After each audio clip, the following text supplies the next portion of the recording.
Hi friends, welcome to our channel.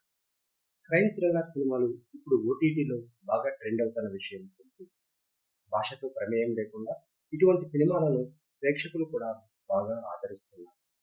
అయితే ఇప్పుడు మనం చెప్పుకోబోయే మూవీ ఒక రియల్ స్టోరీ ఆధారంగా తెరకెక్కింది.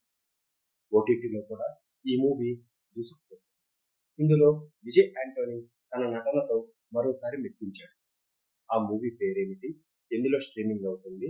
దాని కథ వివరాలు తెలుసుకునేందుకు ఈ వీడియోకి వెళ్దాం. ఈ క్రైమ్ థ్రిల్లర్ మూవీ పేరు 'హత్య'. ఈ మూవీకి బాలాజీ కుమార్ దర్శకత్వం వహించారు. ఈ సినిమా తమిళంలో 'కోలై' పేరుతో రూపొందింది. తెలుగులో 'డెబ్బై'. ఇందులో విజయ్ యాంటోనీ, రితికా సింగ్, మీనాక్షి చౌదరి ప్రధాన పాత్రలు పోషించారు. ఈ సినిమా 1923లో జరిగిన ఒక రియల్ స్టోరీ ఆధారంగా తెరకెక్కింది. అమెజాన్ ప్రైమ్‌లో ఈ మూవీ స్ట్రీమింగ్ అవుతుంది. కథలోకి వెళితే లైలా ఒక ప్రొఫెషనల్ మోడల్‌గా, సింగర్‌గా పేరు తెచ్చుకుంది. అయితే ఆమె ఒకరోజు తన అపార్ట్మెంట్‌లో హత్యకు గురవుతుంది. ఆశ్చర్యకరంగా హత్య జరిగిన సమయంలో ఆమె ఫ్లాట్ లోపల నుండి లాక్ చేయబడి ఉంది.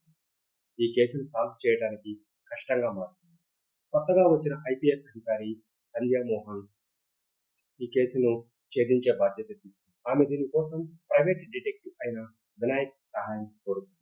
వినాయక్ మొదట్లో ఈ కేసును ఒప్పుకోవడానికి సంకోచిస్తాడు. కానీ తరువాత సంధ్యతో కలిసి ఈ కేసును పరిశీలిస్తారు. వీళ్ళు లైలాతో సంబంధం ఉన్న నలుగురు అనుమానితులపై దృష్టి పెడతారు. లైలాకు మేనేజర్గా ఉండే బబ్లు, లైలా బాయ్ ఫ్రెండ్ సతీష్, ప్రముఖ photographer Arjun Vasudevan, modelling company agent Aditya Kaushik అనే ఈ వ్యక్తులపై అనుమానం వస్తుంది.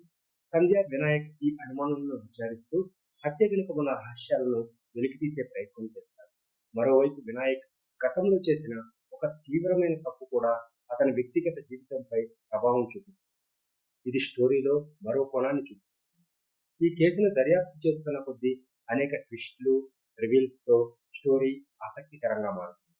చివరికి లైలాను చంపిన వ్యక్తిని పోలీసులు కనిపెడతారా? డోర్ లోపల నుండి లాక్ చేసేలా ఈ హత్య ఎలా జరిగింది అనే విషయాలను తెలుసుకోవాలంటే ఈ క్రైమ్ థ్రిల్లర్ సినిమాను మిస్ కాకుండా చూడాలి.